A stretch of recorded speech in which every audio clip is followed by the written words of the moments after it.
할렐루야. 하나님의 은총이 오늘도 예배하는 모든 심령위에 함께 하시기를 바랍니다. 이제 우리 다 같이 묵상 기도 드리면서 주일 예배 드리겠습니다.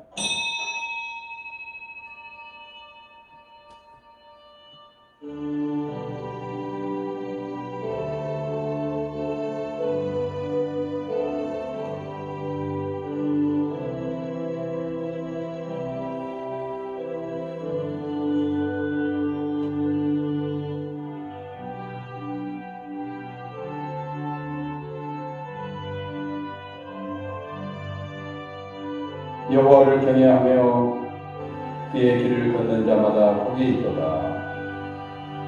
내가 내 손이 수고한 대로 먹을 것이다. 내가 복되고 형통하리로다. 아멘.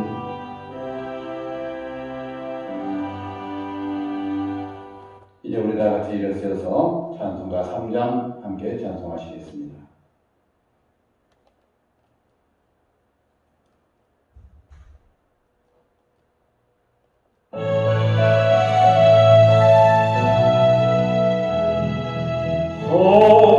성부성자와 성령 찬송과 영광 돌려 오네세 대초록 지금까지 영원 무궁토록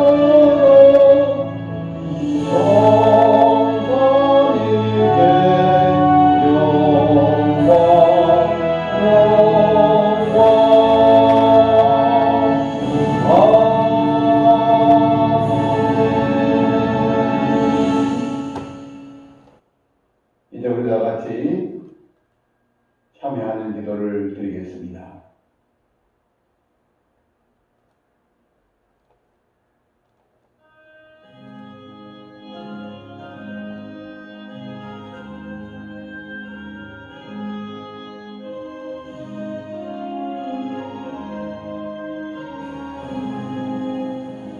거룩하신 주님, 이 시간도 주님 앞에 예배드리면서 먼저 우리의 모든 죄를 자백하고 참여합니다.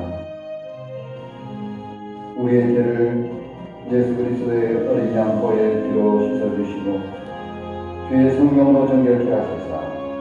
참 예배자 되게 하여 주시옵소서. 우리 구주 예수 그리스도의 이름으로 기도드리옵나이다. 아멘.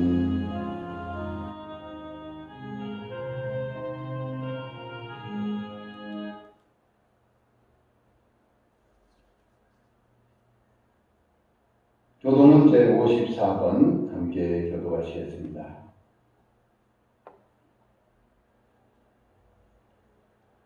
여호와께서 시온의 포로를 돌려보내실 때에 우리는 꿈꾸는 것 같았도다. 그때 우리 입에는 웃음이 가득하고 우리 혀에는 찬양이 찼었도다.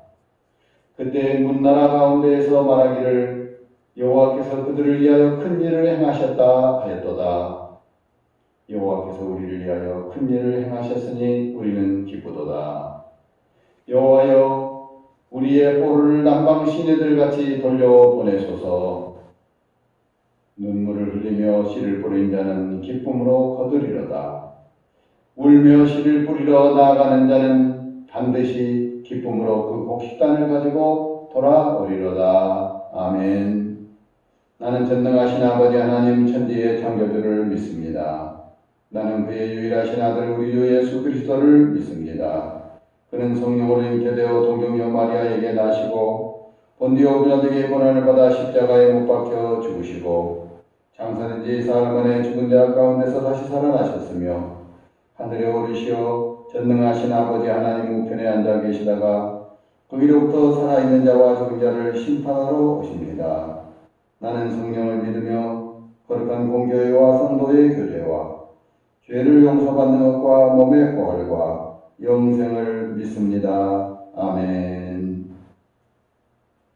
이제 자리에 앉으셔서 341장 함께 찬송하시겠습니다.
저희들이 주님 앞에 마음과 뜻과 정성을 모아 예배를 드립니다.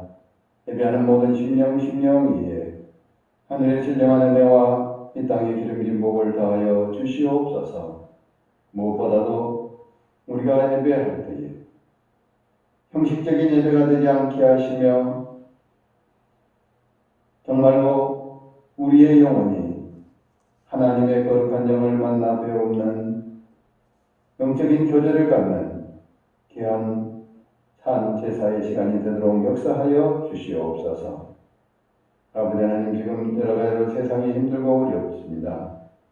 주님께서 도와주시어서 이 모든 어려운 난국을 믿음으로 잘 헤쳐나갈 수 있게 도와주시옵시고, 우리나라에도 복을 주시어서 모든 백성들이 참으로 어서 좋게 이 코로나의 늪에서 헤어나오게 하여 주시옵시며, 정말 다시 새롭게 비약적인 발전을 가져올 수 있도록 힘껏 일어설 수 있도록 힘주시고 능력 주시기를 간절히 기도하옵나이다. 아버지 하나님, 온 세계의 교회들을 생각합니다. 코로나로 인하여서 많이 예배가 위축되고 성도들의 활동이 다 이렇게 줄어들었는 줄 압니다. 아버지 하나님께서 함께해 주셔서 과거보다 더욱더 힘있게 주님을 섬기며 지역사회를 봉사하며 소금과 빛의 사명을 잘 감당할 수 있도록 은총을 베풀어 주시옵소서. 오늘도 모든 일을 주님께 맡기며 우리 구주 예수 그리스도 이름으로 기도드리옵나이다. 아멘. 하나님의 말씀을 봉독해 드리겠습니다. 마태복음 16장 말씀입니다. 마태복음 16장 24절과 25절 봉독해 드립니다. 이에 예수께서 제자들에게 이르시되 누구든지 나를 따라오려거든 자기를 부인하고 자기 십자가를 지고 나를 따를 것이니라. 누구든지 제 목숨을 구원하고자 하면 잃을 것이요 누구든지 나를 위하여 제 목숨을 잃으면 찾으리라. 아멘.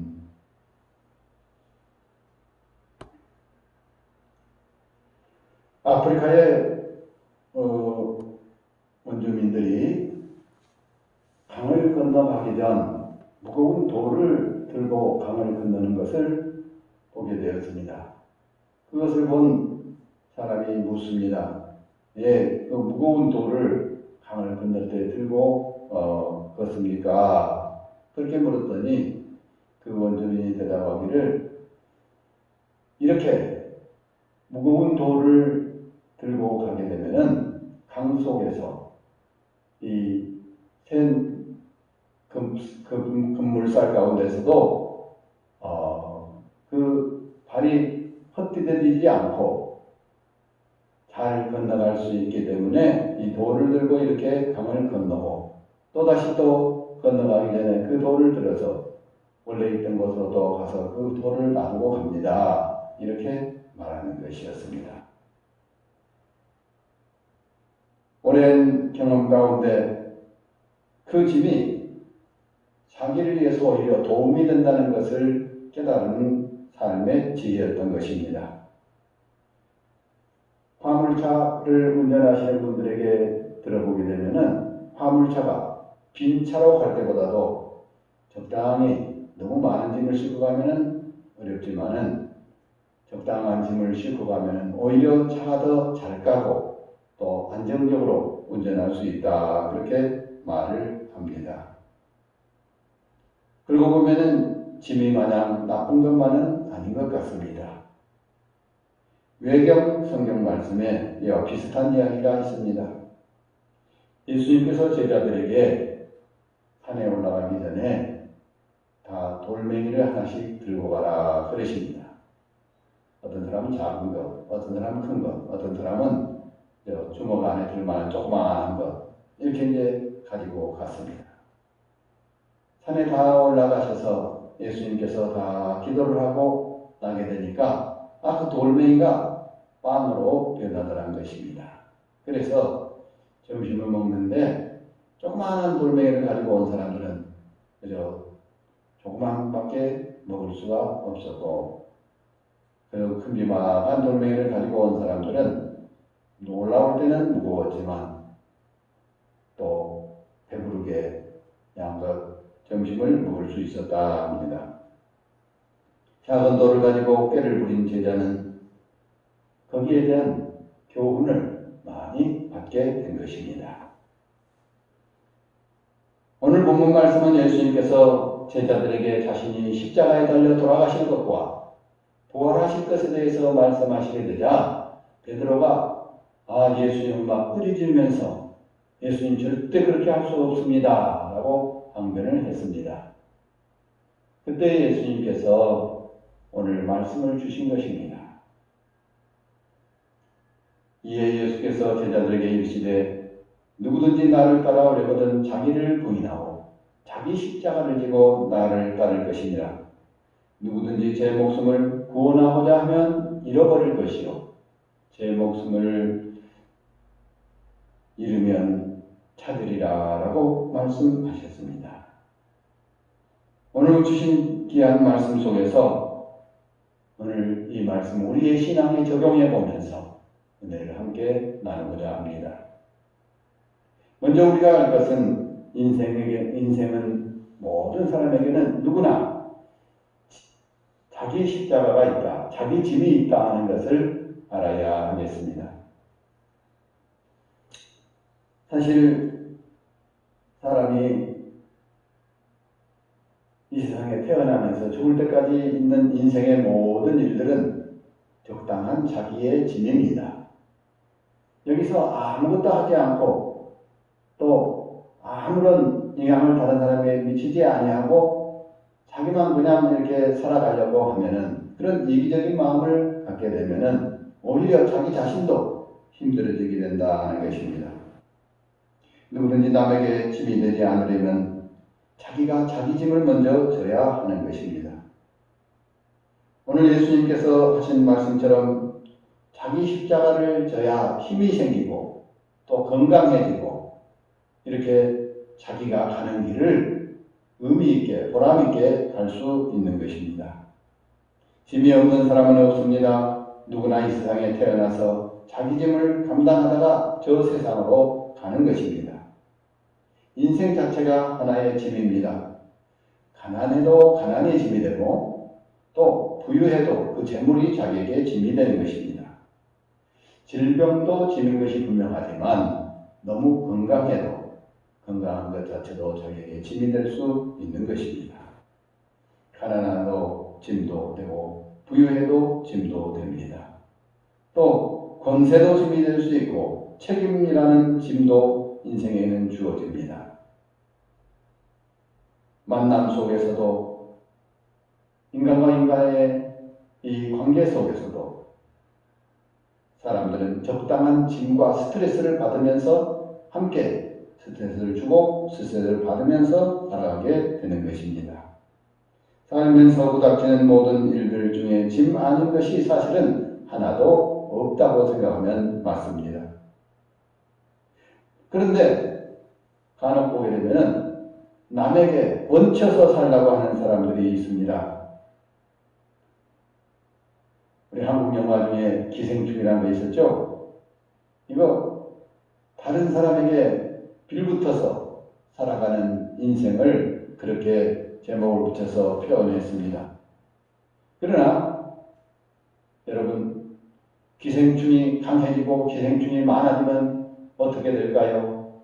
그 숙주, 사람이면 사람, 동물이면 동물, 그 기생충에 감염된 사람은 그만 죽고 마는 것입니다. 초기 한국 선교사들이 이렇게 사진을 찍어놓은 것을 보게 되니까 배가 아주 이렇게 아주 애기된 것처럼 남자가 이렇게 배가 불러 있는데 수술을 합니다. 몸은 점점 아파하고 삐쩍 말라가고 그렇습니다. 그런데 그만 그 배를 수술하고 보니까 그 배에서 기생충이 3,000마리 이상이 나왔다는 것입니다. 다 세지도 못했다는 것입니다. 그걸 보면서 그때 당시에 우리 한국이 얼마나 어려웠었는지 깨우치게 되는 그러한 사진이었습니다. 그렇습니다. 기생충이 적당히 있으면 밥맛이 난다고 합니다. 그러나 기생충이 많아지게 되면 그 기생충 때문에 숙주, 그 동물이 죽게 되는 것입니다. 사실 우리나라에서 지금 재난지원금이라는 달콤한 이 사탕발림을 주고 있습니다. 앞으로 100만 원을 주고 뒤로는 1000만 원에 빚을 지게 만들고 있습니다. 우리나라의 국채가 3,000조를 넘었다는 것을 아는 사람은 많지 않습니다. 아예 별로 관심도 갖지 않습니다. 국가에서 다 어떻게 하겠지. 그러나 그렇게 생각하던 그리스, 브라질, 또 세계 여러 나라들이 디폴트 상태에 빠지게 되고 결국 국가 채무를 갚지 못해서 나라의 재정 상태가 엉망이 되어버리는, 결국은 다시 또 아주 그 경제가 곤두박질 쳐버리는 그런 결과를 가져오는 것을 보게 되는 것입니다. 지금 여성가족부에서 이렇게 지원하고 있는 복지지원금, 그 여성가족부가 쓰는 것이 전 예산의 30% 정도가 된다고 합니다. 그래서 여성가족부를 없애자 그런 움직임도 있습니다만은 여성가족부를 없앨 때의 그 대안, 정말 우리나라가 여성뿐만 아니라 가족뿐만 아니라 전체적인 복지에 대한 대안을 내놓을 수 있어야 되는 줄 아는 것입니다. 이런 것을 제대로 하지 못하게 되면 결국은 공산주의 국가로 전락합니다. 공산주의가 바로 국가에서 모든 것을 이렇게 배급으로 나누어 주고, 그리고 모든 국민을 이제 올가미로 얽매여서 자기 말을 듣지 않으면 아예 배급도 주지 않고, 그래서 말을 잘 듣게 만드는, 그래서 국가의 정부의 노예가 되게 만드는 이러한 정책을 쓰고 있는 것을 봅니다. 우리나라도 그런 상태가 되어서는 안 될 것입니다. 우리 모두가 다 정말 내가 해야 될 일을 열심히 해야 되겠습니다. 사실 장애인들 중에서도 자기 몫을 톡톡히 하는 사람들이 많이 있습니다. 장애를 가지고 있으면서 그것을 열심히 극복해 가면서 잘 사는 사람들이 있는가 하면, 장애인 내에서 별로 큰 장애도 아닌데 그냥 다른 사람에게 의지해서 자기는 아무것도 하지 않고 살려고 하는 사람들이 있습니다. 실은 나이 드신 어른들도 그렇습니다. 나이 들어서 우리 목사님들 중에서 보게 되면 은퇴해가지고 급격히 건강이 나빠지고 얼마 안 돼서 돌아가시는 그런 목사님들을 보게 됩니다. 목사가 돼가지고 체면상 뭘 하자니 그렇고, 원래 습관적으로 운동을 많이 한 것도 아니고, 그러다 보게 되니까 아무것도 하지 않는 가운데 무능한 사람이 되어져 버려가지고 결국 건강에 해쳐지고 스트레스에 빠지게 되고 우울증에 빠지게 되고, 그래서 생을 마감하는 사람들이 들어 있습니다. 저는 우리 집 가까이 사니까 우리 여러분들 잘 아시는 이호덕 권사님을 자주 봅니다. 우리 이호덕 권사님 보게 되면요, 지금 80이 넘고 90을 가까이 되셨지만은 뭘 그렇게 하는지 매일 밭에 나다니시면서 쉬지 않고 뭘 이렇게 끄는 것을 끌고 다니시면서 또 이 농기구를 가지고 다니면서 열심히 일하면서 사시는 걸 봐요. 새벽 기도에도 하여간 특별한 일 아니면 빠지지 않고 열심히 나오시면서 이렇게 사십니다. 내가 보면서 이호덕 권사님 사실 마음속으로 존경을 합니다. 우리 모두가 다 성경에서 말씀하신 대로 일하기 싫으면 먹지도 말라 하는 말씀을 깊이 생각해야 되는 것입니다. 하나님께서는 모든 사람에게 타고난 재능을 주시고 그 재능에 따라서 이 세상에서 일주일을 엿새는 부지런히 일하고 일했나란 쉬라고 하시는 것이 바로 우리를 창조하신 하나님의 창조의 이 섭리라는 것을 알아야 하겠습니다. 우리 육신의 일에도 십자가를 지게 될 때, 자기 짐을 자기가 지게 될 때에 건강과 물질의 축복과 영육 간의 축복이 이루어지는 줄 압니다. 두 번째로는 자기 십자가를 지고 주님을 따르는 것이 곧 신앙이라는 것을 알아야 하겠습니다. 신앙생활이 뭡니까? 마음속에 믿음만 가지고 있다 해서 행함이 없으면 죽은 믿음 아닙니까? 그런데 행함이 무엇을 행해야 되겠습니까? 하나님께서 우리에게 주신 자기의 짐, 자기의 사명, 내가 하나님 앞에 받은 바, 직책과 직분, 이러한 것을 잘 감당하는 믿음이 믿음 생활이 바로 신앙생활이라 할 수 있는 것입니다. 지난 수요일날 미국의 샬롯 베델교회 김정일 목사님께서 오셔서 그런 말씀하셨어요. 우리가 천국에 가서 주님 앞에 서게 될 때 주님께서 너가 세상에서 무엇하다 왔느냐 물어보시게 되면 내가 큰 집에 살다 왔습니다. 좋은 자동차 타고 살다 왔습니다. 맛있는 것 먹다 왔습니다. 그러한 것은 자랑거리가 될 수 없다고 말씀하시지 않습니까? 우리가 주님 앞에 가서 내놓을 수 있는 것은 정말 내가 한 생명이라도 더 구원하기 위해서 노력했습니다. 주의 사랑을 실천하기 위해서 내가 해나름대로 주어진 여건 속에서 최선을 다하면서 살았습니다 하는 것입니다. 우리 장로교 헌법에 보게 되면은 세례교인 30명당 장로 1인을 선출할 수 있도록 되어 있습니다. 근데 이 말을 역으로 생각하면은 장로님이 되기 위해서는 세례교인 30명을 열심히 전도해서 세례교인 30명을 만들 수 있는 그러한 믿음의 사람을 장로로 뽑아라 하는 말씀이 그 속에 들어있다고 생각할 수 있습니다. 우리는 모두가 다 그러한 걸 생각하면 권사가 예의가 될 수가 있겠습니까? 집사님이 예의가 될 수가 있겠습니까? 우리 모두가 다 하나님 앞에서 열심으로 나에게 주어져 있는 십자가를 지고 가는 그 삶, 이것이 바로 신앙이라 하는 것입니다. 교회 생활 속에서는 무임승차라는 것이 없어야 됩니다. 무임승차. 나는 돈을 내지 않고 다른 사람이 돈을 내고 그래서 나는 그냥 공짜로 타고 간다. 이러한 것은 신앙생활의 아름다운 모습이 되지 못하는 것입니다. 하나님께서 내게 주신 은사대로 열심히 나에게 주어진 삶의 여건 속에서 나는 주님을 위해서 무엇을 할 수 있을까 생각하면서 그 일을 찾아가면서 또 그 일을 위해서 열심히 하는 삶을 살아야 하겠다 생각합니다. 금년의 표가 무엇입니까? 복음으로 교회를 새롭게 세상을 이롭게 금년표입니다.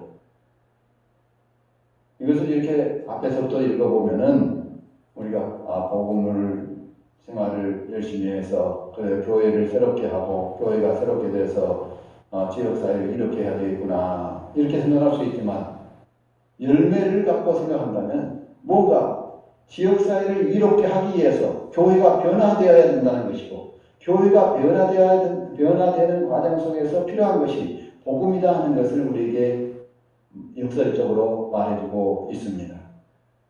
우리가 1년 동안 이렇게 살았는데 이거 그냥 앞에 써놓고만 하고 이거와는 관계없이 산다고 하면은 그건 잘못된 신앙이라 하겠습니다. 우리 모두가 다 정말 어떻게 하면 내가 지역사회를 이롭게 할까? 우리 교회에서는 지역 아동센터, 노인복지센터 이라고 하고 있고 또 지역사회에서 마중물복지위원회 또 주민자치위원회 이러한 일들에 함께 참여해서 일하고 계신 분들이 많이 있습니다. 우리 교회에서도 열심히 이런 것에 참여하고 계신 분들 참 감사합니다. 그런 분들 때문에 지역사회에서 우리 교회가 그래도 좋은 교회라는 이러한 이 칭찬의 말을 듣게 된 것. 그 사람을 칭찬한 것이 아니고 교회를 칭찬하고 하나님께 영광을 돌리는 말이 될 수 있는 줄 압니다.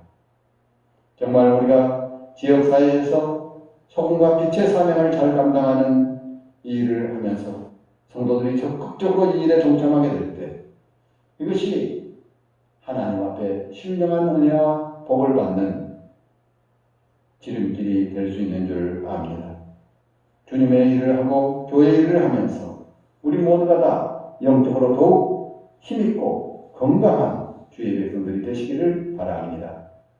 마지막 세 번째로 우리가 생각할 것은 그런데 이 짐을 지는 방법, 십자가를 지고 가는 방법을 우리가 배워야 되는데 어디서 배울 것인가? 이것은 예수님에게 배워야 합니다.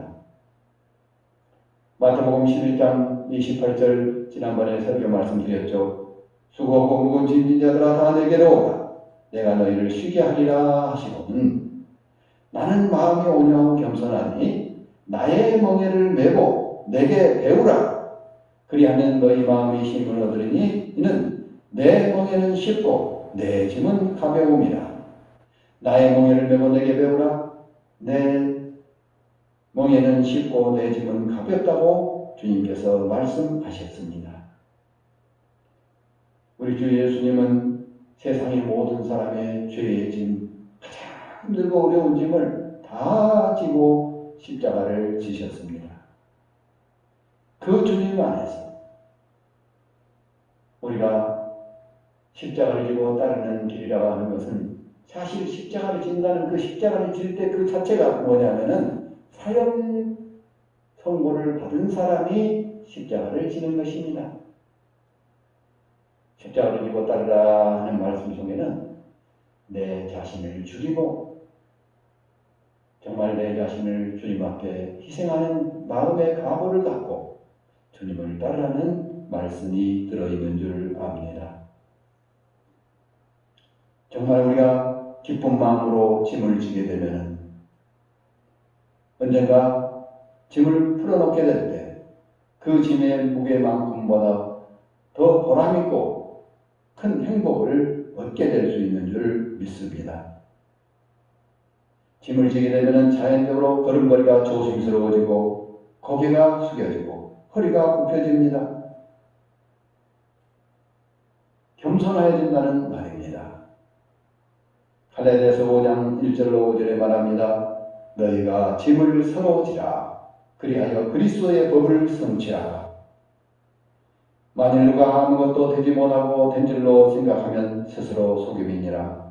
각각 자기의 일을 살피라. 그리하면 자랑할 것이 자기에게만 있고 남에게는 있지 아니하리니 각각 자기 짐을 질 것임이니라 말씀하셨습니다. 그렇습니다. 우리가 서로 짐을 져줄 뿐만 아니라 내 짐을 내가 지기 위해서 정말 책임감을 가지고 열심히 신앙적으로 살아나가게 될 때에 이것이 곧 그리스도의 법을 성취하는 예수 그리스도의 법을 성취하는 길이 되어진다 하는 말씀입니다. 예수님의 마음을 가지고 예수님의 십자가 지심을 바라보면서 나도 내 십자가뿐만 아니라 남의 짐까지도 져주고자 하는 그러한 믿음을 갖게 될 때에 우리 모두가 다 영육간에 하나님의 신령한 은혜와 복을 풍성하게 누릴 수 있는 줄 믿습니다. 기도하겠습니다. 거룩하시고 너르신 하나님 아버지 감사합니다. 우리는 정말로 예수님의 말씀처럼 자기 십자가를 지고 나를 쫓으라 말씀하신 그 말씀을 깊이 생각합니다. 누구든지 나를 따르려거든 자기 십자가를 지고 나를 따를 것이니라. 누구든지 살고자 하면 죽을 것이요 죽고자 하면 살리라 말씀하셨사오니 주님 앞에서 사형 선고를 받은 믿음을 가지고 정말 내 목숨을 내어놓는 믿음을 가지고 내 십자가를 지고 주님을 따를 뿐만 아니라 다른 사람의 짐까지도 믿음으로 함께 져주는 이러한 훌륭한 믿음의 사람들이 될 수 있도록 우리 모두의 심령 속에 역사하시고 함께하여 주시옵소서. 감사드리며 우리 구주 예수 그리스도 이름으로 기도드리옵나이다. 아멘.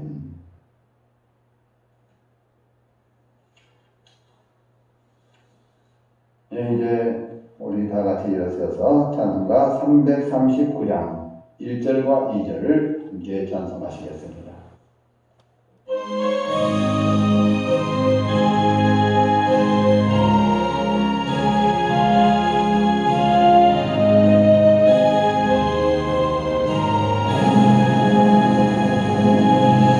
내 주님 지신 십자가 우리는 안질까 네게 달리는 십자가 내게도 있도다 내 몫에 태인 십자가 늘 지고 가리라 그 면류관을 쓰려고 저 천국 가겠네.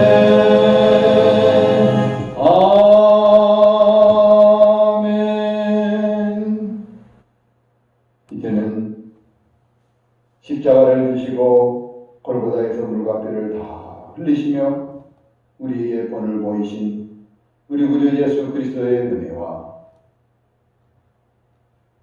내 십자가를 지고 나를 따르라 너희가 짐을 서로 지라 말씀하신 하나님 아버지의 무한하신 사랑하심과 이 시간에도 우리 안에 하나님께서 주신 귀한 사명을 따라 정말 은사대로 주님을 섬기게 하는 성령의 교통하심이 이제 나의 십자가를 지고 주님을 따르기로 마음속에 결심하며 나의 짐과 또 다른 사람의 짐까지 서로 져주기를 마음속에 소원하는 모든 주의 백성들 위해 이제와 영원토록 함께 하시옵기를 간절히 축원하옵나이다.